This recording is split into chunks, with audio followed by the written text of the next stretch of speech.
దాదాపు 15-17 రోజులు అవుతున్నా కూడా ఇప్పుడు నేను చూసొచ్చినటువంటి పాప ఇంకా కూడా వెజిటేటివ్ స్టేట్లోనే ఉన్నది. దాదాపుగా వెంటిలేటర్ మీదనే చాలా రోజుల నుంచి ఉన్నటువంటి సందర్భం. మనము చాలా బాధతో కూడినటువంటి పరామర్శ ఇది. ప్రభుత్వాన్ని మేము డిమాండ్ చేస్తూ ఉన్నాం, విజ్ఞప్తి చేస్తూ ఉన్నాం. పసిబిడ్డల ప్రాణాలు పోతూ ఉంటే పట్టనట్టు ఉండడం సరికాదు. ఈ ప్రభుత్వం వచ్చి 11 నెలలైతే దాదాపుగా నెలకు 3 మంది యావరేజ్గా ఇప్పటికే 42 మంది బిడ్డలు ప్రభుత్వ పాఠశాలల్లో చదువుతున్నటువంటి వాళ్ళు కేవలం ప్రభుత్వం యొక్క నిర్లక్ష్యంతో ఫుడ్ పాయిజనింగ్ వల్ల చనిపోవడం జరిగింది. అంటే యావరేజ్గా 10 రోజులకు ఒక పసిబిడ్డ ప్రాణాన్ని ఈ ప్రభుత్వం పొట్టన పెట్టుకుంటా ఉన్నది. ఇది సరైనటువంటి వైఖరి కాదు. అన్ని సంక్షేమ శాఖలు కూడా గౌరవ ముఖ్యమంత్రి గారి దగ్గర ఉండడంతో మరి వారి సమయం వెచ్చించలేకపోతున్నట్టుగా కనపడతా ఉన్నది. ఒక్క 10 నిమిషాలు మీరు పాఠశాలల్ని పసిబిడ్డల గురించి ఆలోచించి రివ్యూ చేసినట్టయితే ఈ ప్రాణాలన్నీ కూడా కాపాడేటటువంటి పరిస్థితి ఉంటుంది. నిన్న పేపర్లో చూసాం, నారాయణపేటలో హాస్టల్లో అన్నంలో పురుగు వచ్చిందని చెప్పి పిల్లలందరూ ధర్నా చేస్తే స్వయంగా ముఖ్యమంత్రి గారు మరి రివ్యూ చేసిన తర్వాత తెల్లారి మర్నాడు కూడా మళ్ళీ అదే సీన్ రిపీట్ అయితే పిల్లలంతా ఇప్పుడు కూడా ధర్నా చేస్తున్నటువంటి పరిస్థితి మరి కనబడతా ఉంది. దయచేసి ప్రభుత్వాన్ని విజ్ఞప్తి చేస్తూ ఉన్నాం, మీ ప్రాధాన్యతను గుర్తించండి.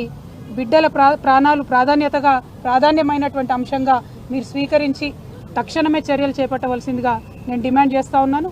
నేను ఎస్టీ వెల్ఫేర్ అధికారి గారు శరత్ గారితో కూడా మాట్లాడడం జరిగింది.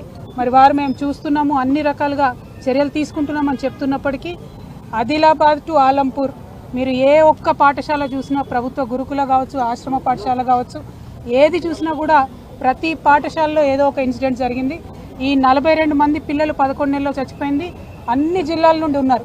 కాబట్టి ఓవరాల్గా ఈ పాఠశాల వ్యవస్థనంతా కూడా మరి ధ్వంసమైనటువంటి పరిస్థితి కనబడతా ఉంది. కాబట్టి దాని మీద ఫోకస్ చేయవలసిందిగా మేము ప్రభుత్వాన్ని డిమాండ్ చేస్తూ ఉన్నాం. ఇదివరకు కేసీఆర్ గారి నాయకత్వంలో ప్రభుత్వ పాఠశాలల్లో చదివేటటువంటి పిల్లలు మరి మేము ఐఐటి పోవాలన్నా, ఐఐఎంకి పోవాలన్నా, లేకపోతే ఎవరెస్ట్ అధిరోహించాలా అని చెప్పి ఉన్నతమైనటువంటి ఆశయాలు లక్ష్యాలతో ఉన్నటువంటి సందర్భాన్ని కూడా మనం తెలంగాణ ప్రజలుగా చూసినాం. కానీ ఈ 11 నెలల్లోనే మరి ఆ పాఠశాలలు ఈ దుస్థితికి చేరుకొని 10 రోజులకు ఒక పసిబిడ్డ ప్రాణం పోతుంటే కూడా ఉలుకు పలుకు లేకుండా ప్రభుత్వం ఉండడాన్ని మేము తీవ్రంగా ఖండిస్తూ ఈ అంశాన్ని సీరియస్గా తీసుకొని గౌరవ ముఖ్యమంత్రి గారు ఇంటర్ఫియర్ అయ్యి తక్షణమే ఈ పరిస్థితిని చక్కబెట్టాలని చెప్పి ప్రభుత్వాన్ని డిమాండ్ చేస్తూ ఉన్నాం.